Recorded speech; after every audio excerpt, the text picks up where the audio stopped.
What's going on, everybody? James here from Artificial Entertainment, and welcome to another Unreal Engine 5 AI tutorial. And in this one, we're going to be looking at adding all the pieces that we made in the last combat video and putting it together so we can have a ranged and melee combat system. So let's go ahead, open up the project, and dive in. So I have here the project folder that we've been working out of, and so far we have made a few pieces of the AI system, adding in some weapons and creating some tasks, and this way we have things sort of set up for our combat system. And what we're going to do is we're going to put them together piece by piece, one at a time, and then add them so this way we can have the difference selection between melee and range. And we're going to talk about melee combat first, as this is something that's very prominent within certain things like RPG games and arena fighter games. So we want to talk a little bit about melee combat first before we start talking about ranged. So we're going to go to our behavior trees folder, and we're going to right click, go to artificial intelligence, and create a new behavior system. And we're just going to call this melee combat BT. So this is going to be the behavior tree specifically for melee combat, and we can double click and open this up. Now what we're going to do is we're going to go off of the root here, and we're going to pull off and we're going to add a selector. And the selector is going to essentially serve as the main point that everything is going to pivot off of. So what we're going to do is off of the selector, we're going to run a sequence. And the sequence is actually going to be the thing that allows us to be able to get our weapon. So from our sequence, we're going to right click on the top of the graph here, and we're going to go down to add decorator, and we're going to add a cooldown. And the reason being is because the selector is going to select the first child that does not fail. So however, when this cooldown is run, it's going to run after the sequence is done running everything underneath it. Once it has, it's going to cooldown lock it, and we only want to set this to about 0.2 seconds. This way it doesn't get stuck, but it will force failure, causing the selector to choose the next child. So we're going to go off of the sequence here, and we're going to rotate to face, and we're going to select the blackboard key, and we're going to set it to player. Now we also want to set the precision to 1. Then we're going to drop down here, and we're going to run the weapon check, and this is the task that is referencing the weapon check within our AI's character's blueprint. So I open this up here, just so you guys can get a quick recap, is that if I pull up the event graph here, we have this weapon check here that's going off of whatever enum is within our blackboard and then pushing off, a relevant code based off of whatever is needed.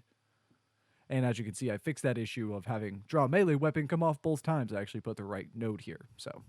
But with this code, what we can do is if the melee combat branch weapon check, but we don't want to run this yet because the weapon check is actually running off of whatever combat state we're currently in. And without actually setting one of those combat states, it's not going to know what weapon to actually grab. So this is where we're going to go and make that new task. So we're going to go up to new task and then click on BT task blueprint base. And we're going to type in combat _ selector. Now from here, we're going to go to the functions tab, override, and then receive execute AI.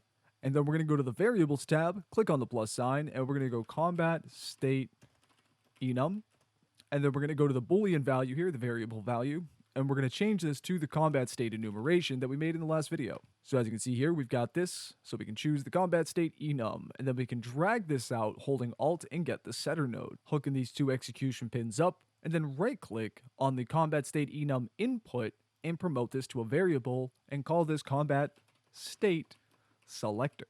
And we'll pull this down just to give us a little bit more room so we can kind of pull this back like this. Now off of the execution pin for the setter, we're just going to set value as enum. And this way we can set a blackboard value of this enumeration, and we can just right click on the key, promote to a variable, bb key, and name it bb key. And we'll kind of pull this out here just to kind of clean up the structure a little bit.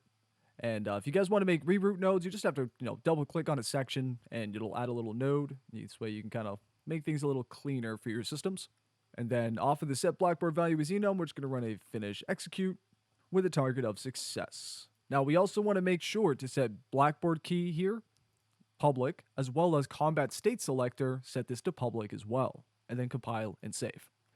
We want to go combat selector, and this way we have the combat selector to be able to choose the different combat types. So we're going to go combat selector, set it to melee, and the blackboard key, we're going to set it to combat state. And this is under the details panel with the combat selector highlighted. Now what this is going to mean is that we're going to rotate to face the player, make sure that we set our combat state to melee, run the weapon check, which is essentially going to go and grab our melee weapon because we're setting our combat state in the behavior tree to melee. And then we want to run a quick wait function right around a second, just to make it so that way things are going to play at a better rate. Now, once this is true, we can go off of the selector, run another selector here, and then we're going to right click, add a decorator, and this one's going to be a conditional loop. This way, as soon as melee combat is the state for combat states, it's going to go ahead and allow this to run whatever's under the selector over and over again, because we're going to have the conditional loop value be if combat state is equal to melee. So now from here, once our combat state is equal to melee, we want to give the AI the ability to chase the player as well as be able to attack the player. So what we're going to do is off of the selector, we're just going to run a quick move to function, and we're going to set the blackboard key to player, and then we're going to set the acceptable radius to 50, just so that way it doesn't get right up on the player, just close enough. Now you can play around with this value to whatever feels nice for you, but I always use a value of around 50 just because it seems to be good for anything that's like a standard epic skeleton size. Now, with the move to, if we are at the player's location, we want to be able to also attack the player. Now, how we can do this is we're going to pull off of the selector and run a simple parallel. Now, a quick recap for what a simple parallel is that it allows you to be able to run a task and either a task or composite at the same time. So it runs in parallel. While this task is running, it'll run whatever is off the composite task. So what we can do is off of this, we can run a play animation, and that's off of the task function. And then off of the composite function, we can do a rotate to face.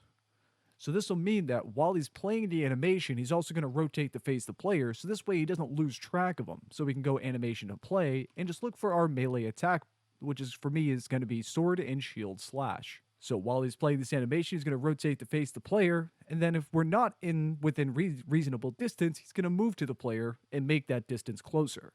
So now we need the ability for the AI to know when is close enough for him to be able to attack. And realistically, in the last series, I showed you guys how to do this through a line trace, which I've actually found a better way. So we're going to go up to New Decorator, and we're going to click on BT Decorator Blueprint Base, and we're going to call this Melee Attack Distance Check. Now, over on the functions here, once this opens up, we can go Override and then Perform Condition Check AI. Take the return node and move it out, and then we're going to go ahead and right-click and Get Player Character. And this will allow us to be able to get the player value for any player character, whether you're using first, third, or a custom class. And then we're going to pull off of the return value and get actor location. Now, what we can do is we can actually take this and just Control D and duplicate it, and then plug the controlled pawn into the target. This way we have a get actor location for the pawn that is calling this event, as well as our player character. This will now then allow us to be able to pull off of these return values and get a distance vector. This is going to allow us to be at a turn value of a distance between the character and the controlled pawn. So we can take the return value of this distance and see if it's less or equal to a certain amount. So for me, based off of the character and the weapon size, I've learned that a value of 200 is what really works. So you want to play around with this value to whatever's actually going to work for your weapon and enemy size. But this is going to be what actually determines if they're close enough to be able to actually attack the player. So now what we'll do is we'll compile and save and go back to our melee behavior tree. On this simple parallel, we're going to right-click, add decorator, and we're going to go melee attack distance check. And we'll pull these down so that way they're not right on top of each other. But what we want to do is observer aborts. We want to make sure that this is set to both. Because what'll happen is that whenever the melee attack distance check is true, so we are within 200 units, it's going to go and allow this to happen. And if we are not, it's going to force it over to the move to function. So now what we need to do is we're going to go and quickly add this to our main behavior tree. So if we go to our AI character, AI assets, and then BTs, and I'm also going to move this over to our decorators folder because that is a decorator, not a behavior tree. And then we'll open up the combat main BT. So we can just go to the run behaviors here. And we set this up in the end of the last video. So if you guys didn't see this part, it's just a couple of selectors with, a conditional loop and a combat selector at the top there. But what we're going to do is select on our melee combat behavior tree. And now with this added, we now have a melee system that we can use. However, Whenever you're making separate systems for the AI, you also need to make sure that you set up separate animation sections in your animation blueprint. So what we're going to do now is go and quickly set up the animation blueprint for the AI character. So we're going to go to the AI character folder, go to BPs, and the main AI blueprint or animation blueprint. Now we have everything that we made in the previous video, but we're going to start adding some things now. So what we're going to do is we're going to right click. We're going to add what's referred to as a state alias. Basically what a state alias is, it allows you to be able to use this as a reference for other states. So when we have multiple states going on, we can use this as a to base alias that we can then call off of other state sections. And this will make more sense in just a moment. It's hard to explain verbally. But what we're going to do is take the to base and we're going to make a transition to idle and then a transition to moving, but we're not going to make a transition back. And then we're going to find some empty space up top here, right click, and then we're going to add a state. This one is going to be melee idle. We'll go ahead and we'll pull off of this, add a state, and melee move. And then we'll just go ahead and run it right back just like this. Now we're going to need to right click and add another state alias and call this to melee, because we're going to need the ability to transition between our melee and our base state, so this way we have a reference for both of them. But we don't have to go and cross a bunch of wires over to be able to make all this happen, and that's the beauty of using state aliases. Now for the to melee, what we're going to do is we're going to set idle and moving. So under the details panel here, you see state aliases, and we can select a bunch here, but we're going to go idle and moving for the to melee, and under to base, we're going to use melee idle and melee move. So now that we have these set up here, what we're going to need to do now is give ourselves the actual Boolean values to be able to use as transition rules. So we're going to go back to our event graph here, and we're going to add 2 pins, and then we're also going to grab our as AI character BP, and we're going to drag in a getter node. We'll drag this back, and then we're going to get melee. So we're going to get the melee combat and we're going to get ranged combat. So this way we can set values for both of these. I'm also going to go need no debug object selected so I can get those annoying overlays turned off. But we can go ahead now, just right click, promote to variable, and do the same thing on melee combat. So now we have a melee combat and a ranged combat variable that we can use for this system. So I'll compile and save. And if we go back to locomotion now, so what we'll do is we'll set up the transition rules. We'll ignore the range combat variable for right now, and we'll just focus on melee. So for the to base to the idle, we want to see if melee combat is not true. So we're going to get a not boolean and then hook this into the result. Now we can also highlight this, Control C, and then we can go back to the other side for the to moving side and then Control V. This way we don't have to do the same thing twice. We can just copy and paste it. Now for the to melee, what we're going to do is we're going to get the melee combat and just plug this right into the result, because we want to be able to go into these states if melee is true. So we'll plug them into both sides just like this. Now for the melee idle to the melee move, what we're going to do is the very similar transition that we do on the base states. It's going to be as if moving is true if we're going into the moving state. However, if we're going back to the idle state, it's going to be if is moving is not true, so we're going to get a not boolean. And then we'll hook these up just like so. So now we have a transition rules set up for our to melee and back to our base. So we're just going to add in our actual animations now. So I'm going to go and get my melee combat idle, plug this into the result, and then I'm going to go to the melee move, and I'm going to get the sword and shield run, and plug this one into the result. So now we have animations for the melee idle and the melee move, as well as transitions back and forth depending on if we are not or still are within melee. So now that we have the animation blueprint set up and the behavior tree set up, what we can do is I can quickly just go back to the main combat behavior tree and we'll unhook the range branch and force it right into here so we can kind of see what we've done so far. So I'll go ahead and I'll click play. We'll try to get the attention of our AI here. I'll just go around the other way. Doesn't really matter if you're close or far, but as you can see, he's seeing me, going and pulling his sword, and then he's running towards me. Once he realizes within 200 units, he's going and attacking. The second I get out of that distance, he's going and moving and trying to make sure to follow me. So now we have the start of our AI melee system. So now let's go ahead and we're going to unhook the melee system, hook in the range system, and we're going to go ahead and make our range combat system now. So range combat is actually very, very easy to make. It's actually a lot easier than you might think. The first thing we're going to do is we're going to go into our AI character and open up the main AI character blueprint. And because we're making a rifle, we need to go ahead and make a rifle firing code. So we're going to do this first. So we're going to go into our main AI's blueprint and going to go custom event, and we're going to call this fire rifle.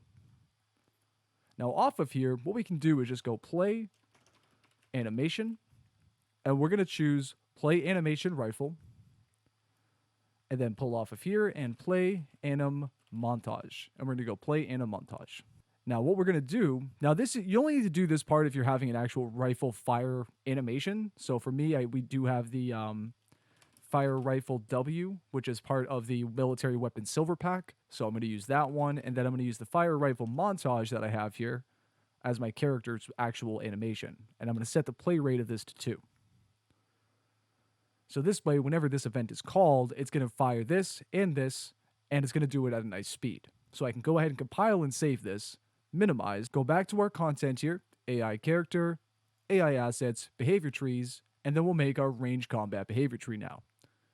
So we're going to right click, go to artificial intelligence, behavior tree, and range combat _ BT. So we can go and double click and open this up now. And then from the root, just like always, we're going to run a selector. And then from this selector, we're going to go ahead and run a sequence, just like what we did last time. So from this sequence here, we're going to go right click, add decorator, add a cooldown. Set that cooldown to around 0.2, and then we're going to go rotate to face. So we'll rotate to face blackboard entry, set the cell factor to player instead, precision to 1, and then we're going to go combat selector, put this underneath, go to the combat state selector type, set this from none to ranged. In the blackboard key, we're going to set this to combat state.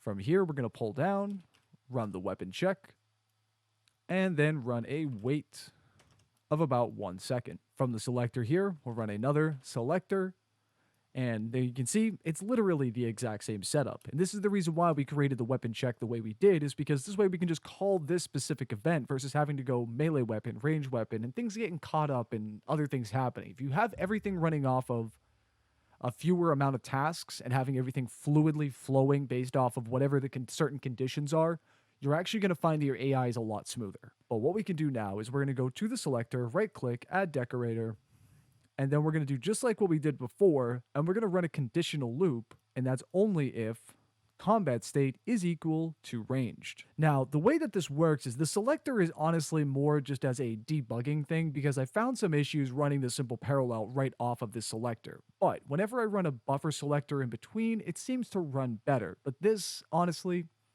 when you look at it visually, doesn't seem needed. So that's why I'm kind of doing a prerequisite explanation. But what we're going to do is conditional loop under the selector here. We're going to go and run a simple parallel.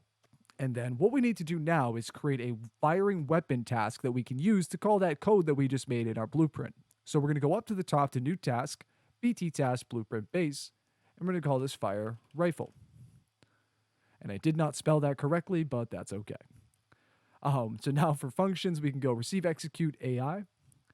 And we're going to pull off of the execution pin here and cast to AI character. We get our as AI character BP, plug the object into the controlled pawn.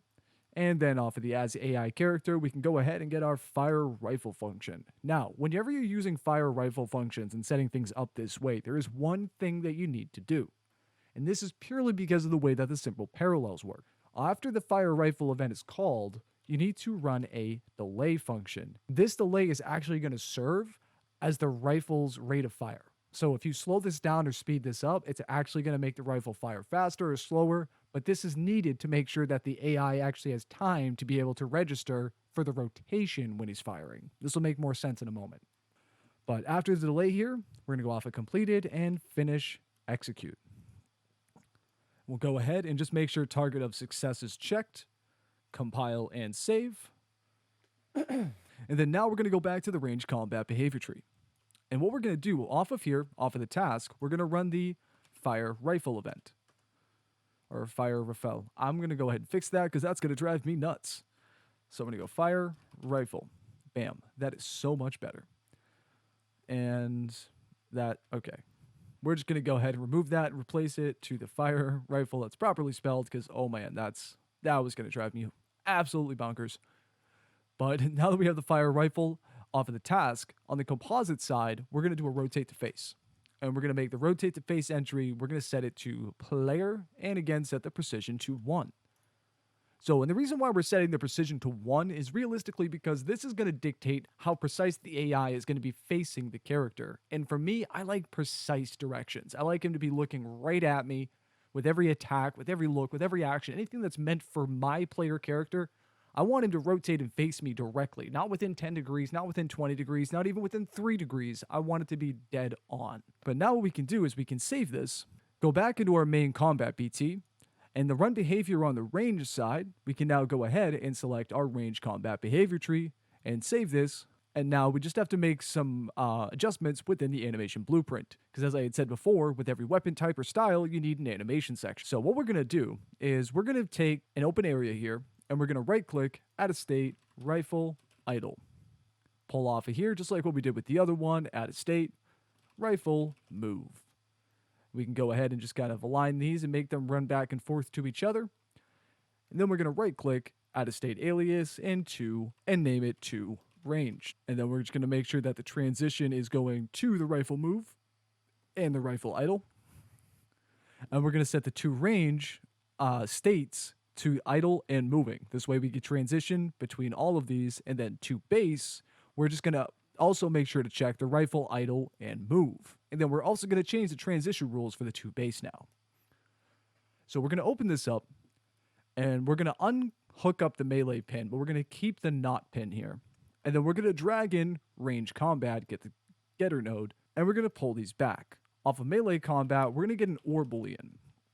And what this is going to allow us to do is see if either of these are not true. So we're just going to go melee combat, range combat is not true. So it's going to check for either one. Now, to make things easier for ourselves, we'll just go ahead and copy this, and then we'll go to the other side, delete this off, and then we'll just Control V that in there so that way we don't have to remake it all. So now what we're going to do though is go to the to ranged, making sure that range combat true is the transition rule for this animation section, and then doing the same thing on the other side. So setting range combat as the transition rule.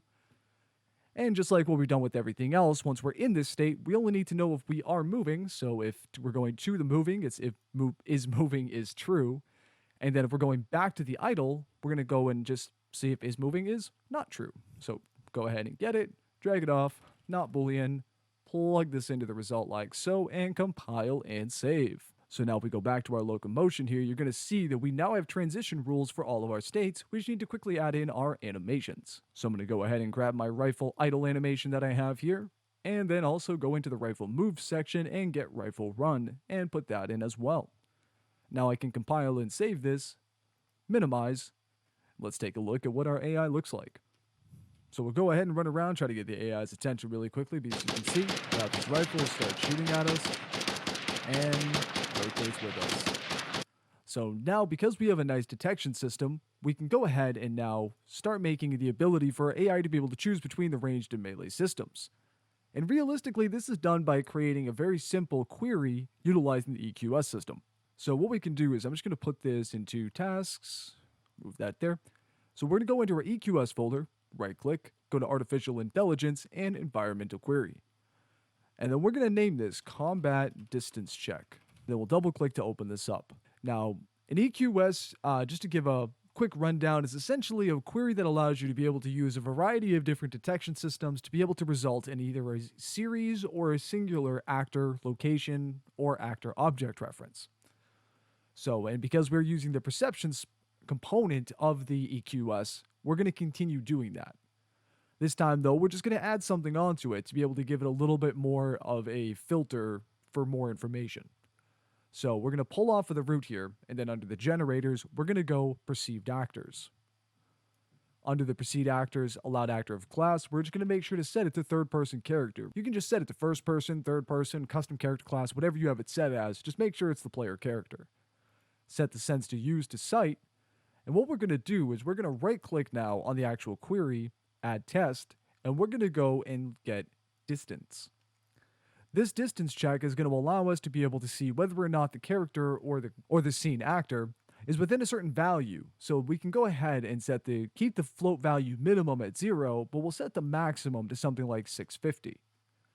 So this way, if we are greater than a value of 650, then it's not going to be able to be setting the value. However, if we are within a value of 650, it can then go ahead and set this as a player value within the combat branch itself. So now with this created, we're going to go back to our main combat behavior tree, and then off of the choose combat type, we're going to right click and we're going to add service run EQS. Now, we're going to go ahead and select the EQS that we just made the combat distance check, but we also need to make a variable that's going to be able to set this so this way it can choose ranged or melee. So we're going to go to the blackboard and we're going to go to new key, scroll down, and we're going to select vector. This one is going to be the melee distance, and we're just going to keep it as a vector. So that's melee distance.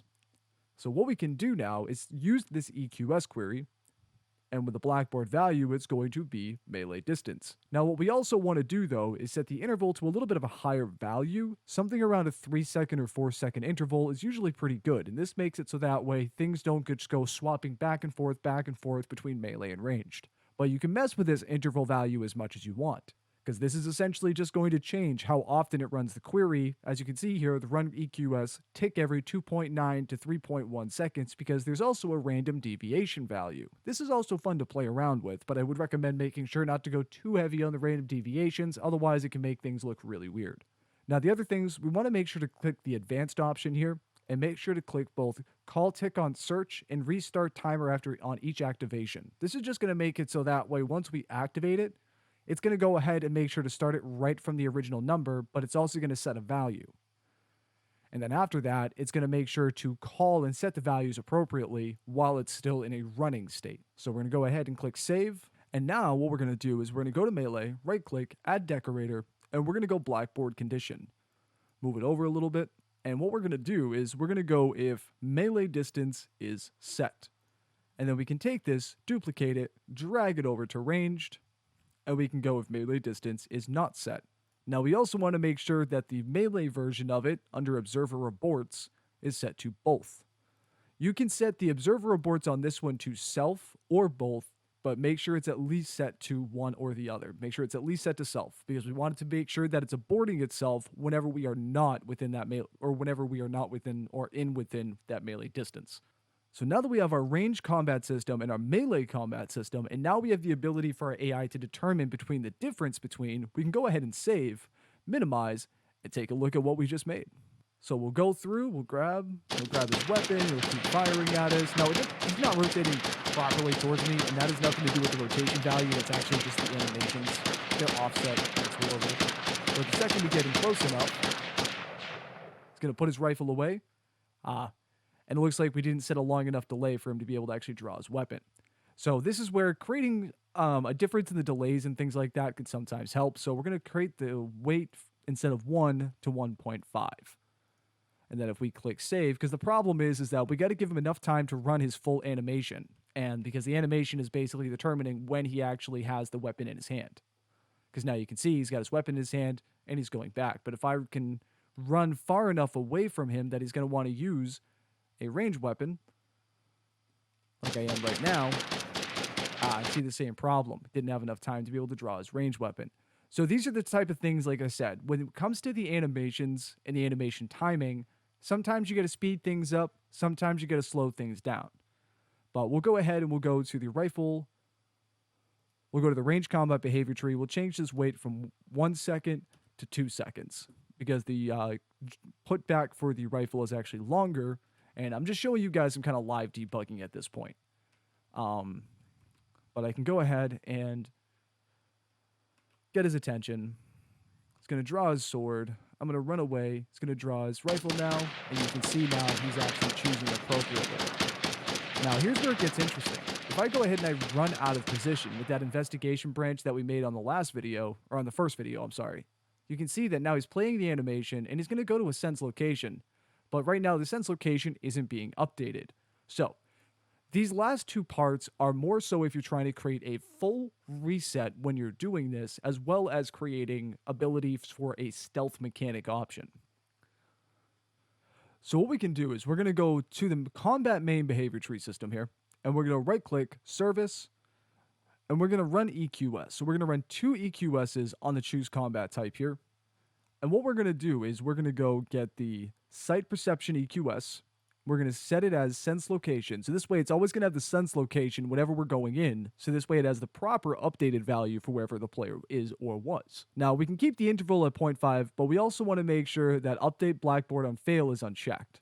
Because if it's updating it on fail, it's going to actually remove and stop the entire behavior system. So we just want to make sure that it's updating the location whenever it can, not necessarily unsetting the value itself. So make sure to always select the update blackboard and fail. Make sure to uncheck that for this particular setup.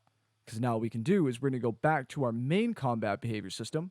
And under the investigate sound here, we're going to change a couple things. So we're going to take the animation, we're going to add a decorator, blackboard condition.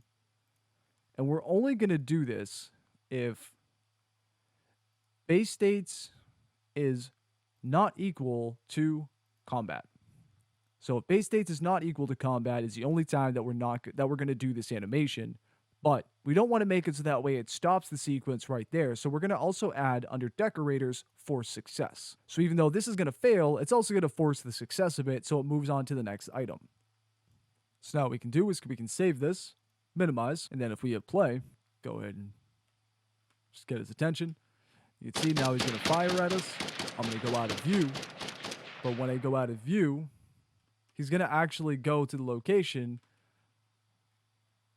that I was at. He's going to try and basically run around until he gets exactly where it was, because he knows exactly where it was. That sense location gets updated immediately. So now we have the ability for our AI to actually be able to go ahead and run to a location, and that sense location being updated to a proper value. So now what we're going to need, the last thing, is just the ability to reset back to our patrol state once we're done investigating the sound. So we're going to take the run EQS query, just move it off to the side a little bit, and then after the wait, so this is the wait that makes him so that way he's kind of like waiting for the player to return type of thing, we're going to go ahead and run that reset to patrol task that we made in the other video.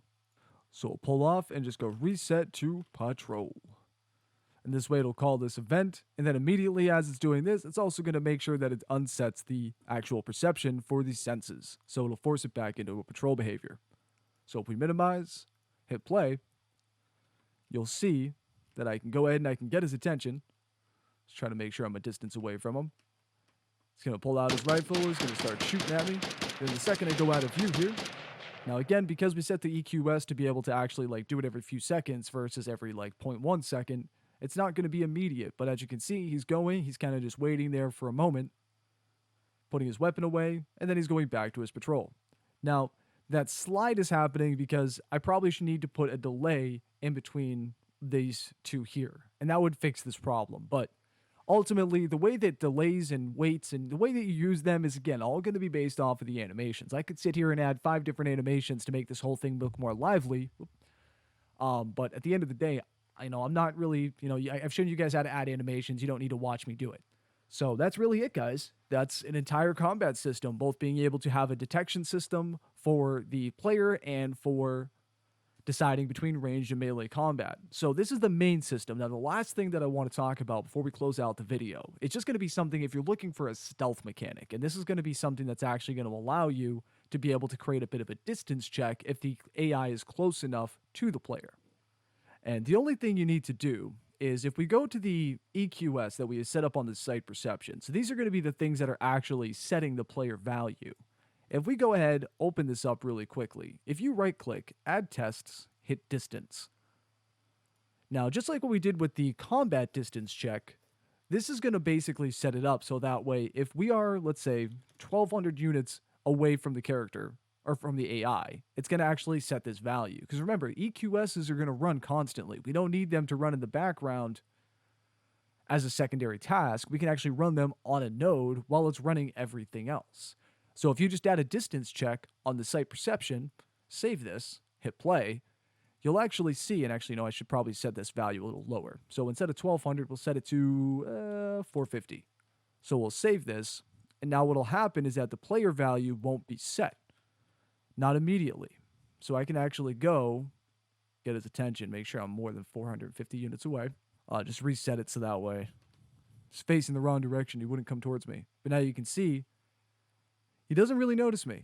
That value is not being set of player, but the second I get close enough, that's when he sees me. So the way to set this up so that way he's going to move towards an area if he sees you is to set up two different EQSs, both with really the same function. So if we set the sight perception EQS, we just duplicate this and we'll just go EQS1. You can rename it to whatever you want. But basically, the only difference between these two is one's going to have the distance check and one is not. So we can go into this one and then we'll remove this distance check, go back into the main AI behavior tree, and then for the one that's setting sense location for sight perception, we're actually going to change this to the sight perception 1, the one without the distance check.